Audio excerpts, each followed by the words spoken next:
Hi, welcome everyone to another video on my channel. My name is Denis and today I'm going to show you my team selection for Game Week 10 of Fantasy Premier League, but now let's just get into it. Okay guys, so as I said before, today I'm going to show you my team selection and how my team is currently lining up for Game Week 10 of Fantasy Premier League. And before talking about my defense, I want to say some words about Game Week 9, and that's going to be short. So overall, I was on a huge green arrow before Van de Ven obviously destroyed that, but still it was a solid green arrow for me. So at the moment my rank is 811k. Now obviously this is not the place I want to be at the end of the season, but the things are going into the right direction. So I had 3 free transfers. I still have 2 chips left, my triple captain and my free, and I need to be honest here, I used all 3 of my free transfers, as you can see from the screen, and this is not a thing I usually do.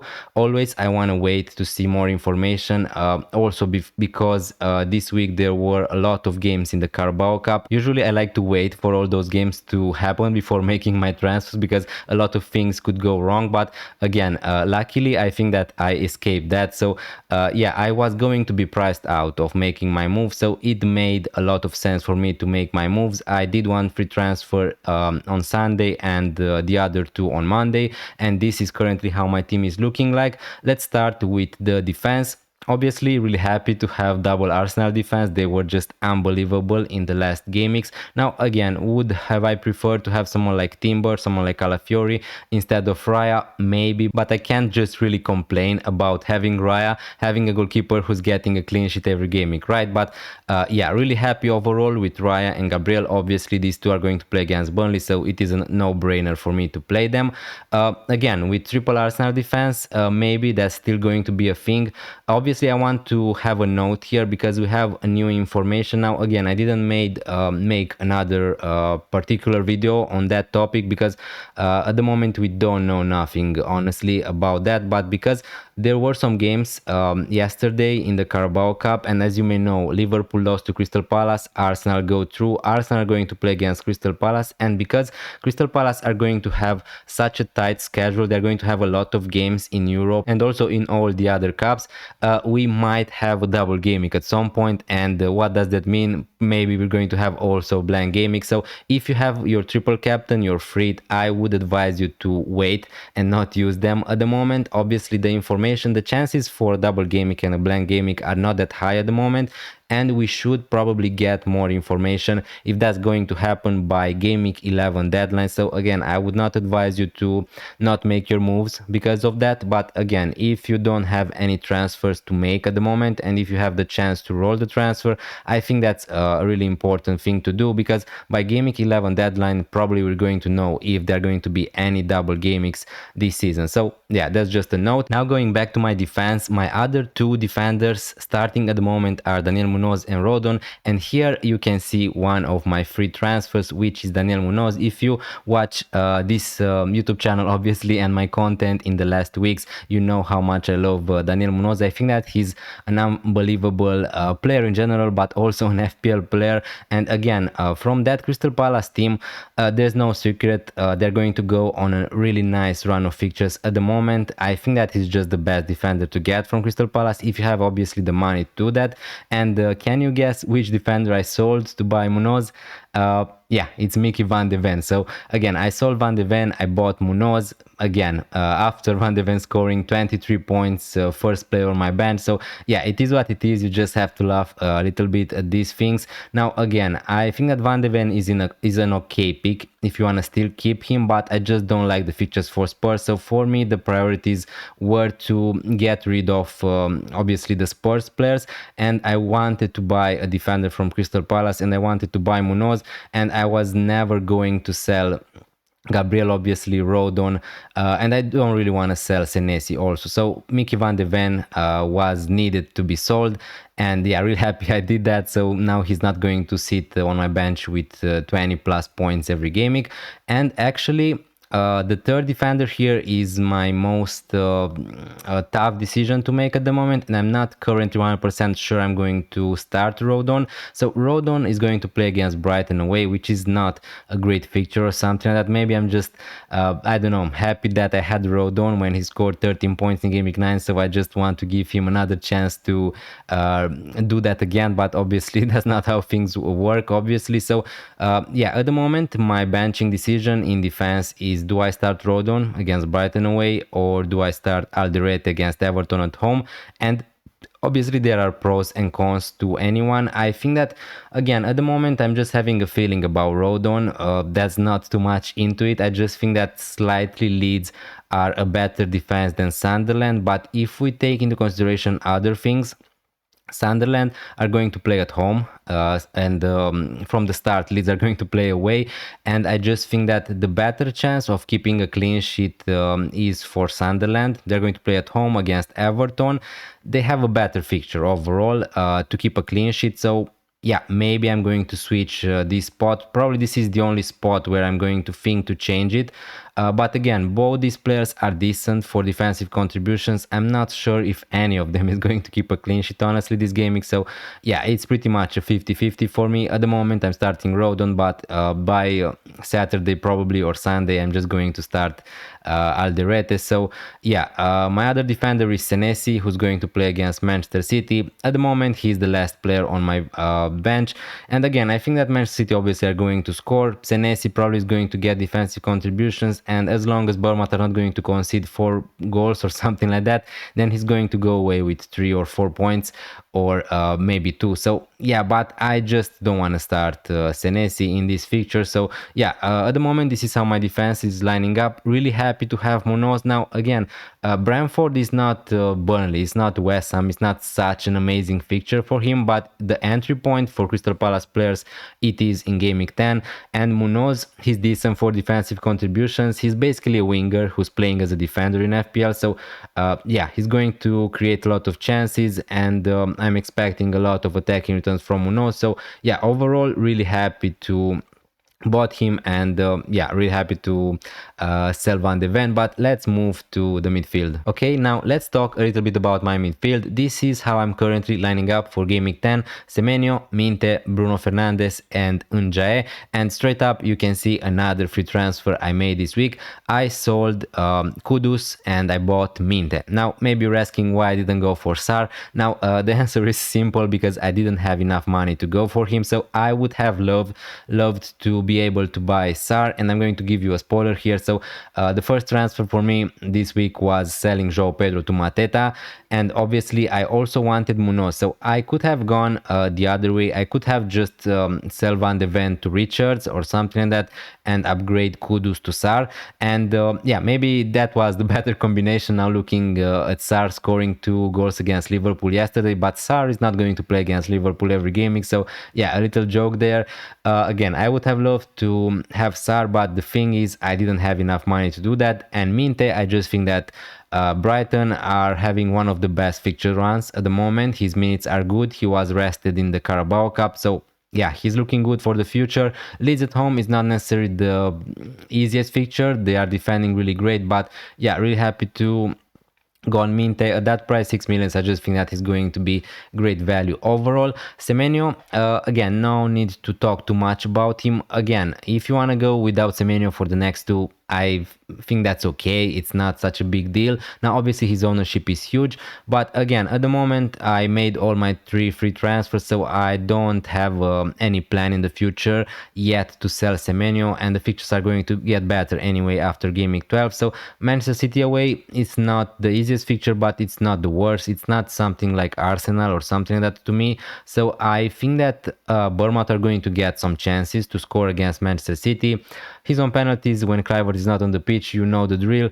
He's just a great option at that price. Now in the future maybe I'm going to think about selling Semenyo, but at the moment no need really to think about that. And my other 2 midfielders are Bruno Fernandes and Njae. So one way for me would have been to just sell Bruno Fernandes to Sar, but I wanted to also get rid of Kudus because, as I said, for Van de Ven, the fixtures for Spurs are not amazing. He's not really creating. I mean, he's creating a lot of chances, but he's not that explosive pick. Kudus, so yeah, really happy to sold him. And at the moment, I don't see a rush to sell Bruno Fernandes.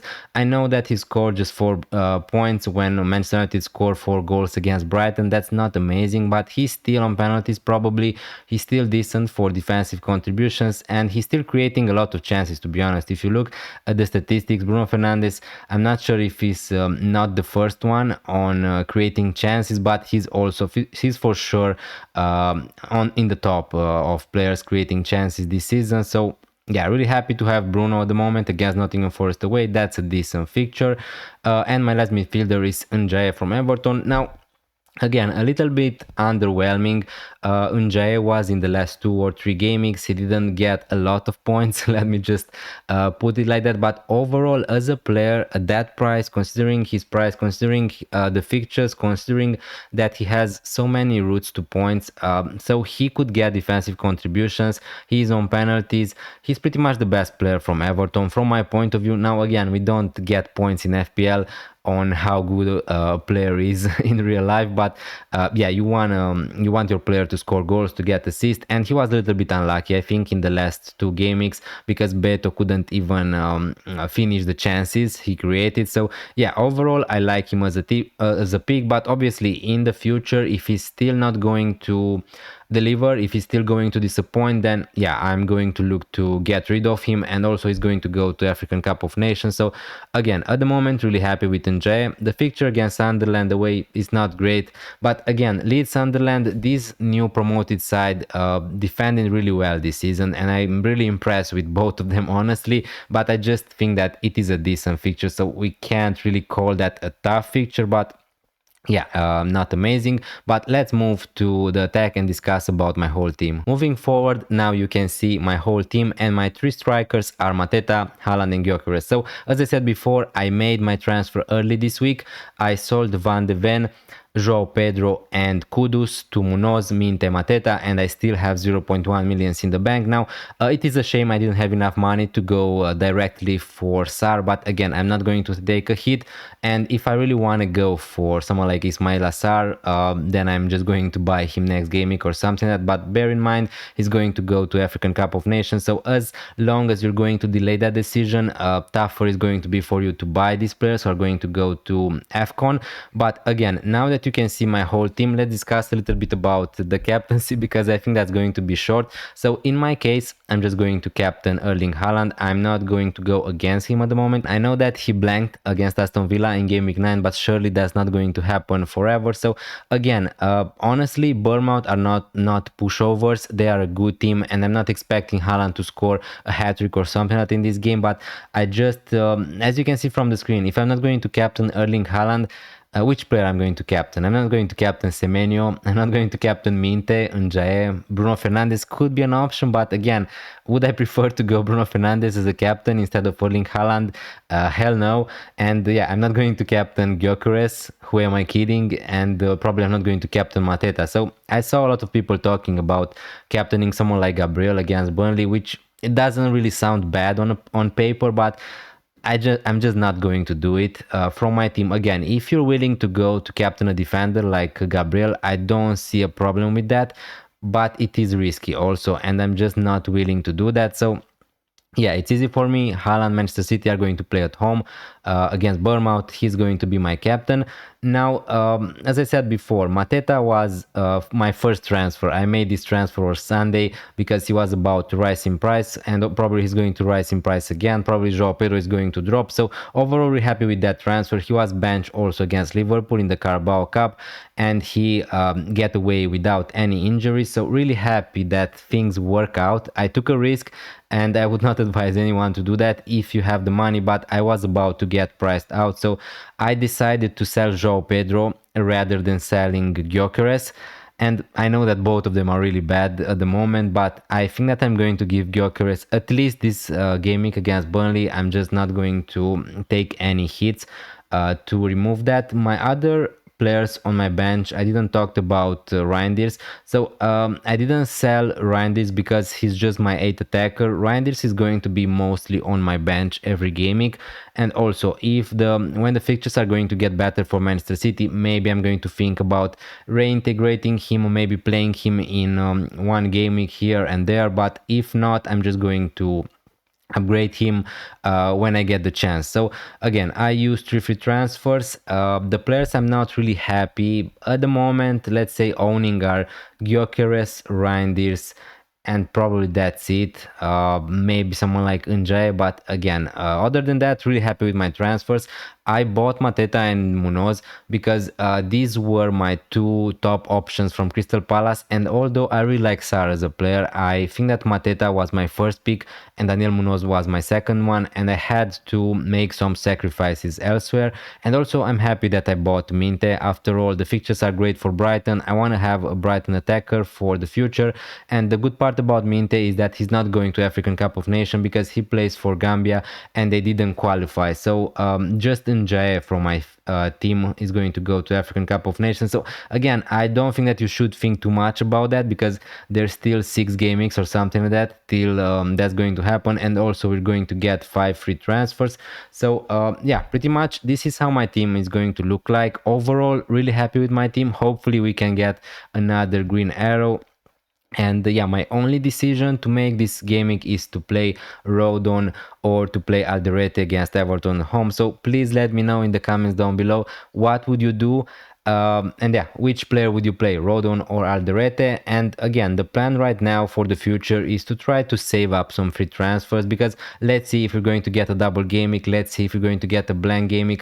That's going to involve, if that's going to happen, it's going to involve double gaming and a blank gaming to teams like Crystal Palace, Arsenal, Leeds and Everton. And also the double gaming would be really great for Arsenal, for against Everton and Wolverhampton, I think. So if you have your triple captain left, if you have your free left, I would suggest you to wait before using them, at least before game week 11, where when we might get some news about if we're going to have a double game week or not. So yeah, the plan at the moment is to roll some free transfers, and if I want to do some upgrades, obviously the straight up cash cows from where I can get that money are Bruno Fernandes and Gyökeres. If I'm going to get to 2, 3, 4 free transfers, I'm going to look to get rid of Gyökeres, maybe buy Bukayo Saka, maybe sell Bruno to Sarr, something like that, maybe sell Reinders to Sarr. So yeah, these are my plans at the moment, and I'm just going to wait to see if we get any more news before game week 11 deadline. But yeah, this was my team selection for game week 10. Thank you so much for watching this long. Like this video if you enjoyed, hit that subscribe button if you're new around here, and I'm going to see you on Saturday on stream. Thanks a lot, bye. Bag pura lor, când mă întreabă oamenii de unde sunt le zic de va. Apoi îmi bag